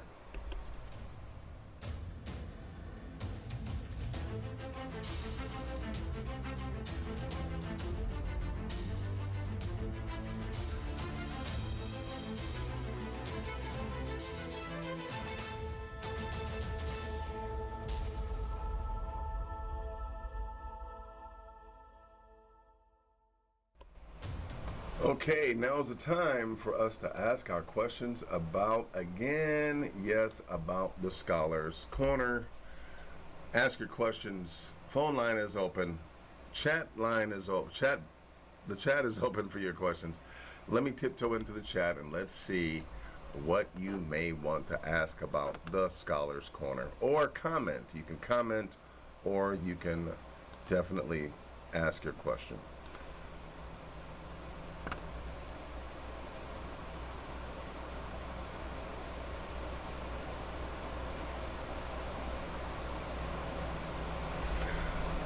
Okay, questions about the Scholar's Corner.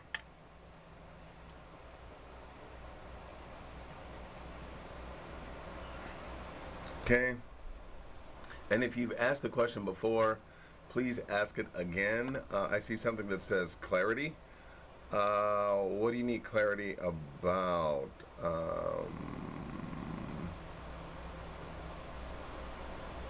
Let me.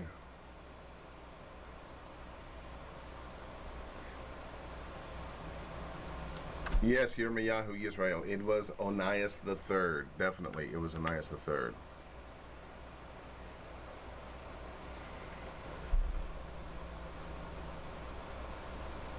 All right. Please restate your question for me.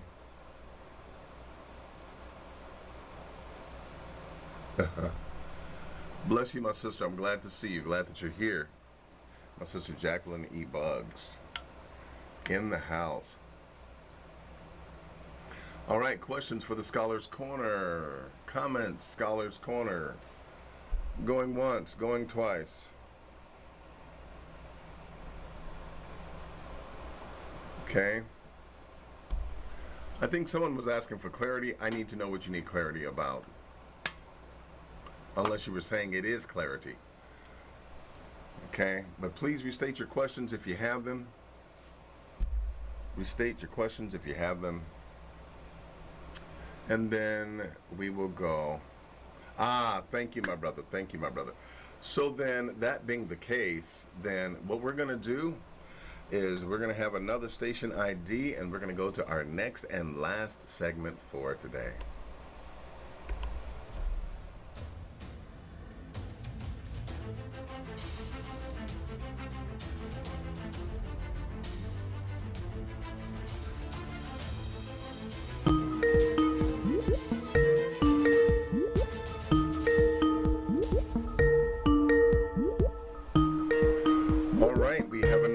question. We have another question. Oh, just before I could get it. Wow, just before I could get it. Okay. All right, I guess we'll have to move on until whoever that was calls back.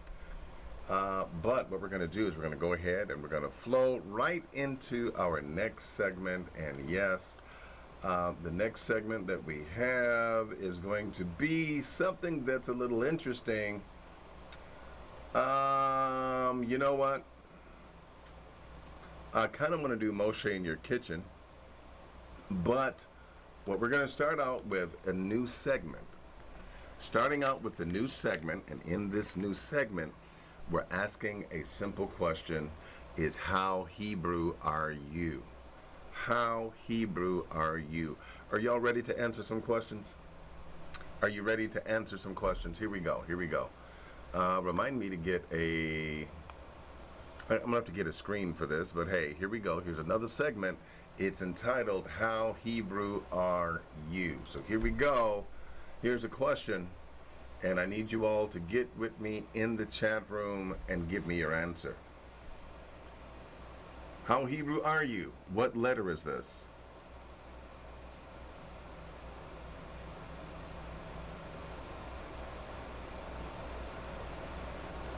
I agree with you, I agree with you, Yirmiyahu Yisrael. I agree with you, definitely. So, what letter is this?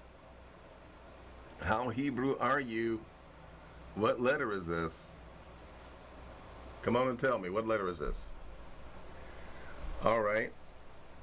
Someone, oh, okay. Are you, okay, someone is choosing the Sadhe Sofit.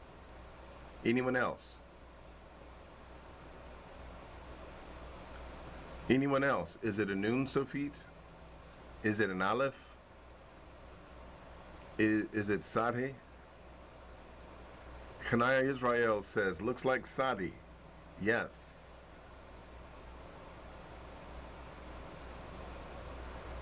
Okay. Repentant and Saved is asking, is it Aleph? Well, all right, all right. Who is right? Who is correct here? Anyone else want to weigh in? Ben Naphtali says Zayin. Zayin or Zion. Moving Different says Sadeh. Ben Naphtali says, my Hebrew is Malo. You are right, Kanaya Israel. It is definitely not Aleph. The answer. What is the answer? The answer is, drum roll, that was a Sadhe Sofit. That was a Sadhe Sofit. Sofit means the end. Sof is the end. Okay? Sofit is like a little end, if you want to think of it that way. So this was a Sadhe Sofit. Here is another one. Here we go. How Hebrew are you? Answer the question. Who was the patriarch who laughed in the face of the Most High along with his wife?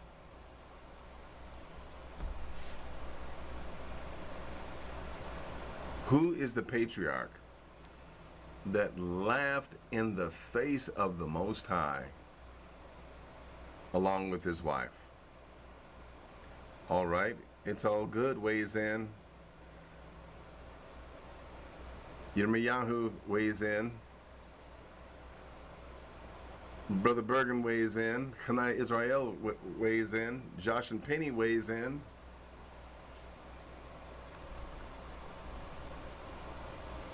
Yes, Kanai Israel weighs in, and guess what? You are all correct. It is Abraham and Sarah. Abraham laughs at the Most High in Genesis 17:15 through 17. You're right, my brother Jermaine. Good to see you, my brother Jermaine. Yes. Now, why is this important? Why is this something that we would even mention? Because in the Christian New Testament, they have Abraham as being this great giant of faith. They haven't been this great giant of faith upon whom the very principle of Christianity is founded, that one can be saved by faith alone. And we know that to be false. He did not believe the Most High. He laughed at the Most High, and he even kept trying to push Ishmael up there. And the Most High said, nope, nope, nope, nope, nope. We're not going to have it. So, hey, yes, that is definitely true. We've got one more for you. How Hebrew are you? Here's another question. Oh, this one is a hard one right here, y'all. This one is a hard one. But here we go. Bam. How Hebrew are you? Answer the question.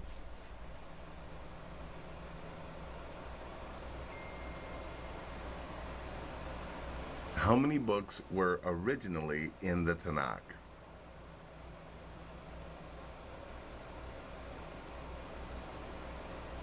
How many books were originally in the Tanakh?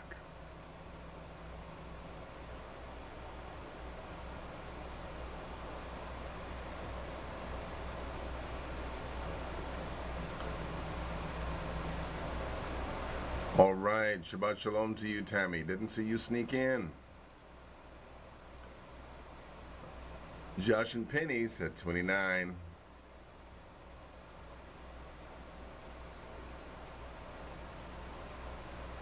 Jermaine Deacle says 5. Repentant and Saved says 5. Yirmiyahu Yisrael says 38. Moving Different says 5.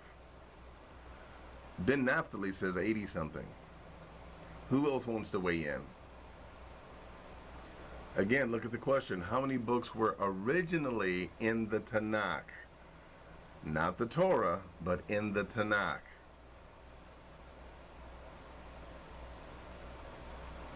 How many books were originally in the Tanakh? Going once, going twice.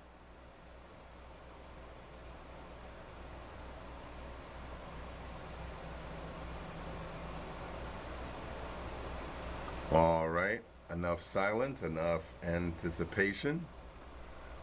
Maybe it's time to spill the answer. How about that? Maybe it's time to spill the answer. And the answer is 22. There originally was a book for every letter of the Hebrew alphabet. There originally was a book for every letter, and the books were combined together. Like what we would see as 1st and 2nd Kings, they were all one book, as well as 1st and 2nd Samuel, 1st and 2nd Kings, and 1st and 2nd Chronicles. You had books that were joined together to make a complete corpus of 22 books. And then, of course, later they got divided. So, all right, that's great, that's great, that's great. So, what we're going to do is now we're going to get into our last segment in just a moment.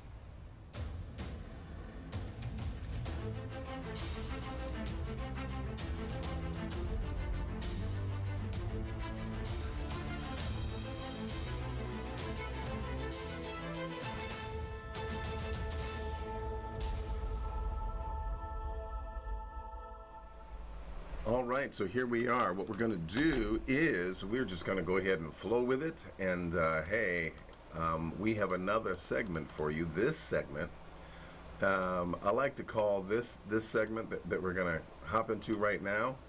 This is Moshe in your kitchen. This is Moshe in your kitchen.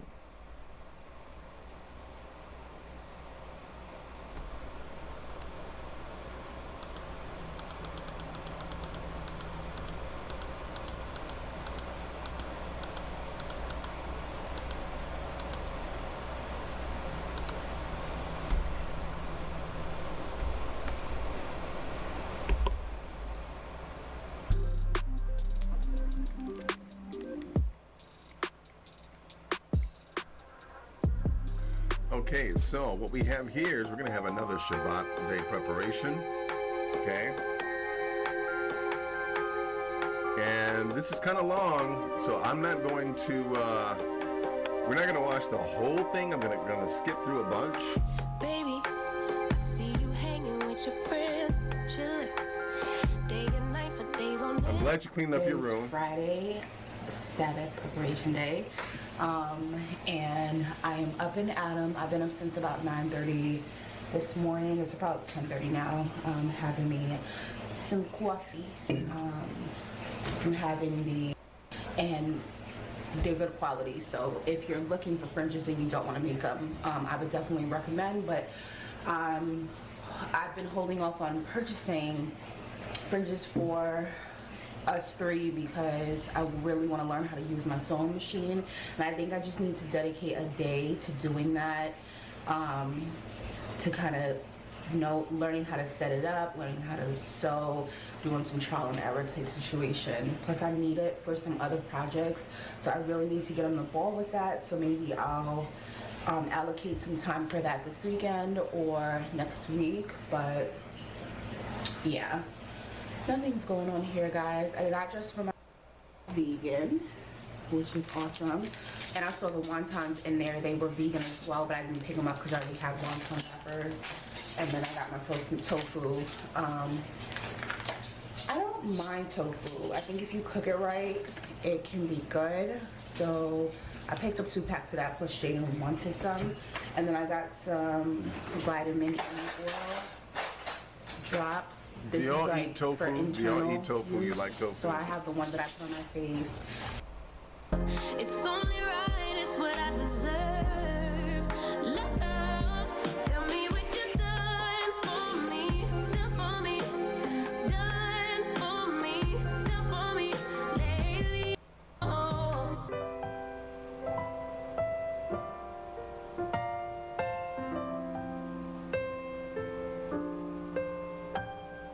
Go one more day.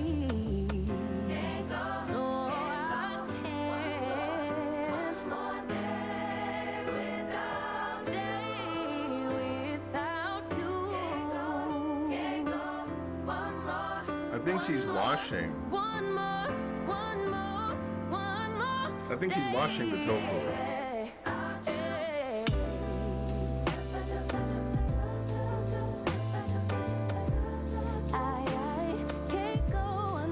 Now, the kind of pop that she has, I actually have one of those, and they work wonderfully. You can prepare a whole meal in just little no time, really. I have made some pinto beans in I want to say 45 minutes from package to being done after you wash them, done. I mean, it was absolutely wonderful. It's the end of the weekend, but I still wanna turn It is, yeah, I still wanna turn up. All I the want pot is that to she go has, it's an again, air but fryer, you ain't it's picking a your pressure phone cooker, up. it's Why a you messing steamer, my it does head everything. up? Any night, And I any love day, making rice in let it. me take you away. All I need is just saying yeah. You're funny, Better Bergen. nights, better days when you're here with me, babe. 'Cause you're all that I crave, so I wonder, where are you?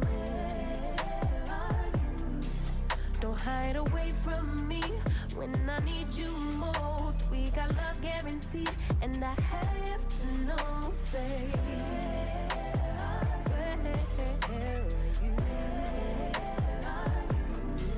Don't be so hard to reach, just pick up your phone. Tell me where you'll be, 'cause I gotta know. Let me know when you're ready. Oh, I want some lima beans. Too many Jacqueline Bugs, really? You did some limas. I need communication. Tell me where's your location. Used to talk 24/7, every other second, just to make sure we were up to date. Now it's closer to 11, and I ain't hearing nothing. I just need to know that you're I would have to take that, yeah, so do I, Kanaya. I love lima beans. I would have to take that tofu and shape it up like a chicken leg or something. I mean, and season it and fry it. I don't know. I couldn't do tofu briquettes. I mean,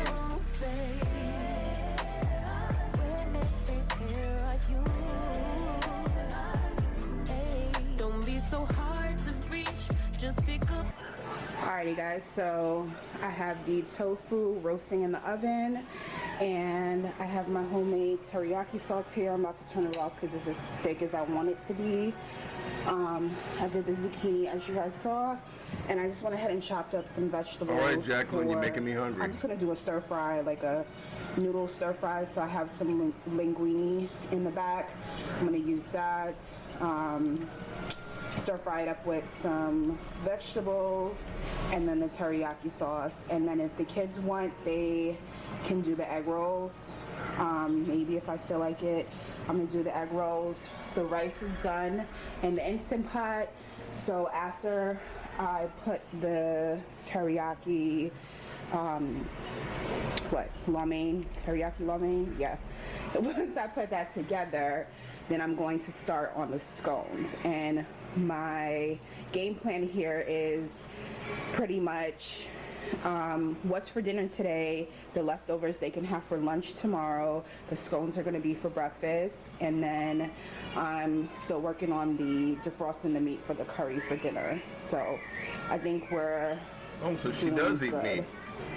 So I'm going to take me a little bit of a rest, and then we're going to hop back to it. So see you guys soon. You phone, tell me where you be, cause I gotta know. Any night, any day, let me take you away. All I need is you saying yeah, yeah, yeah. Better nights, better days. When okay, I hope it's not dark, guys. You see me? It's gonna have to do, y'all. I am exhausted. I did a lot of cooking today. I'm about to wrap up these egg rolls, and then I still need to form these scones and cook the curry chicken. The curry chicken is gonna be easy though, because I think there's a fly in here too. Because I'm just gonna do that in the oven. I'm just too tired to do it any other way at this point. But I am gonna make these egg rolls. And Daddy is home. Okay. Daddy's home. My head's probably cut off, but that's what it's gonna have to be because I'm quiet. And I cleaned the table, so I'm just gonna do it right on the table. But what was I saying? I still need to. Okay. I still need to make the curry, and I don't know if I have. I feel like I didn't have enough curry powder, but we shall see because ain't nothing I can do about it now. So, but yeah, hi. Okay. I went downstairs in the kitchen at like 9:30, 10 o'clock today, and it's 5:20. I'm just coming upstairs.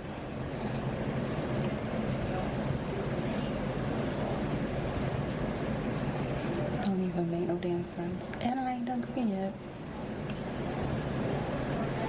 It's all good. Gotta get ready for Sabbath, and I have to remember that. So.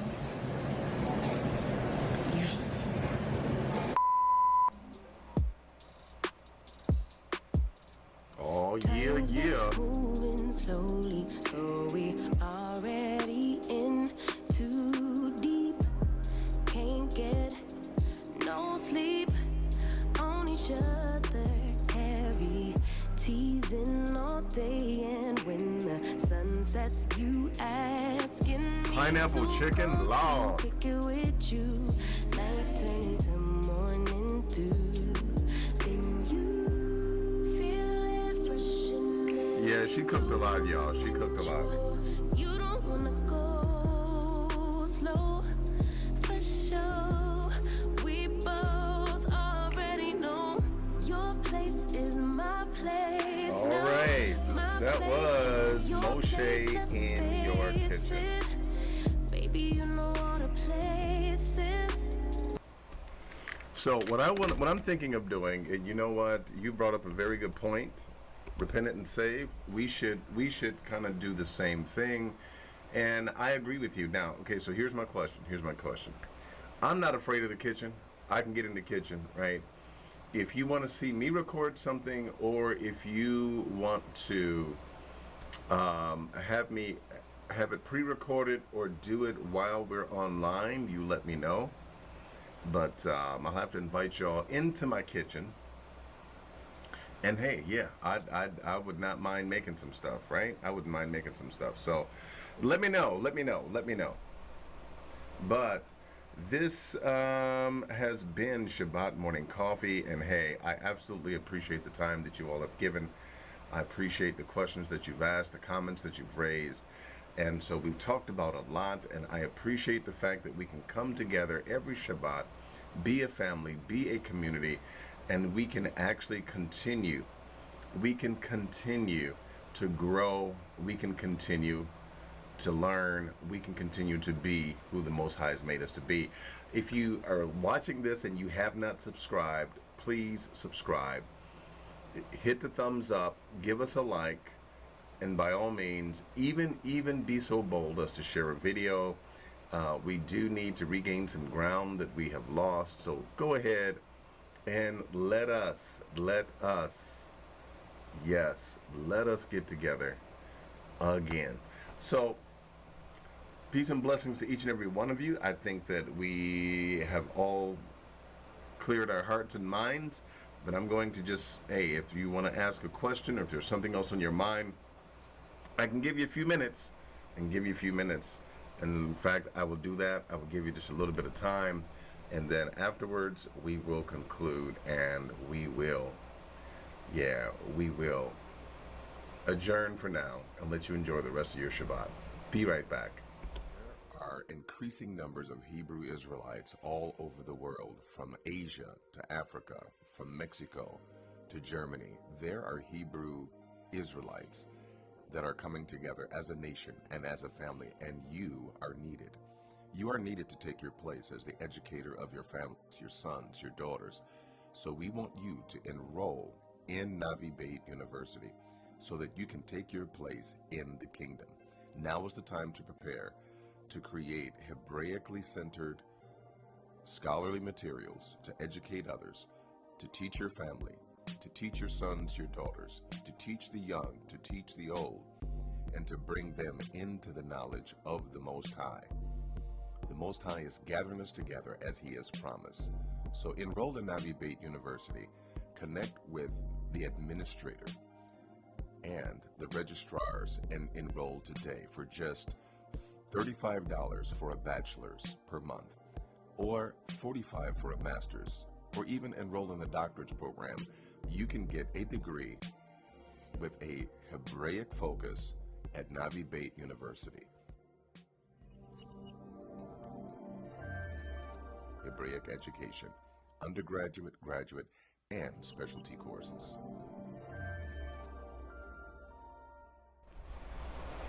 All right, I'm back, and you know what? I didn't see my sister's question. Kanaya Israel asked, "Well, what are you going to make, Chef?" I have a couple of things that I like to make. Okay, I do have a couple of things that I like to make. Smothered chicken. I do cabbage, greens. I mean, you name it. Fried chicken. You name it. I'll do a roast.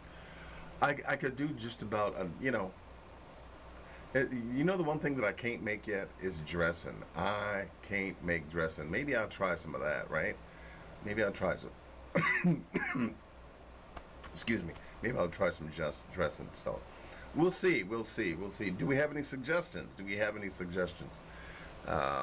Yeah. So at this time, I think, hey, there are no more questions. So I want to thank you all for giving me once again those two precious gifts that you give me every time. Oh wow, a killer cabbage casserole. Wow. I would love. Okay, my sister. Hey, Kanaya, my sister, you're gonna see me up in the kitchen. You're gonna see me up in the kitchen. You're gonna see it. Can't wait, because I'm gonna do some things.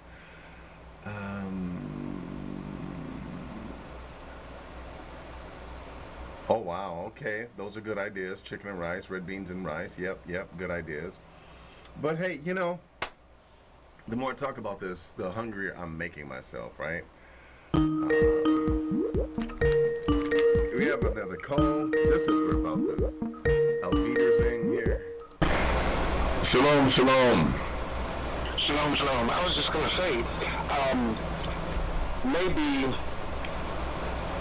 sometime throughout the week we can send you like some recipes and just make a collection. We can share amongst ourselves. Oh, I like that. I like that idea. I like that idea. Okay.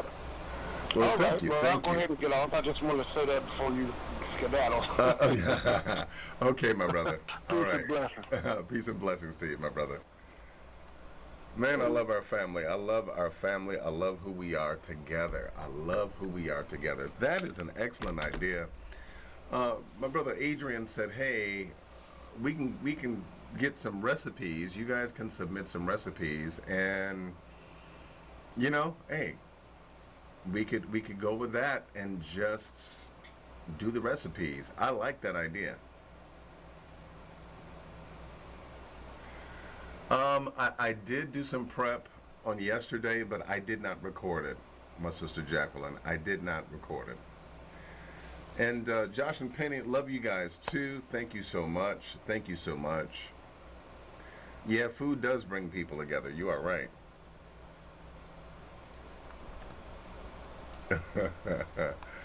So, okay, all right. Well, hey, all things being equal, listen, I was looking at other comments, and my sister Kanai Israel, I will definitely, hey, I'm going to be in the kitchen, and we're going to make that thing work. We're going to make it work. So, hey, peace and blessings to each and every one of you. Thank you once again. I'm getting ready to leave. I'm going to say shalom to each and every one of you. Shabbat shalom to each and every one of you. May you enjoy the rest of your Shabbat.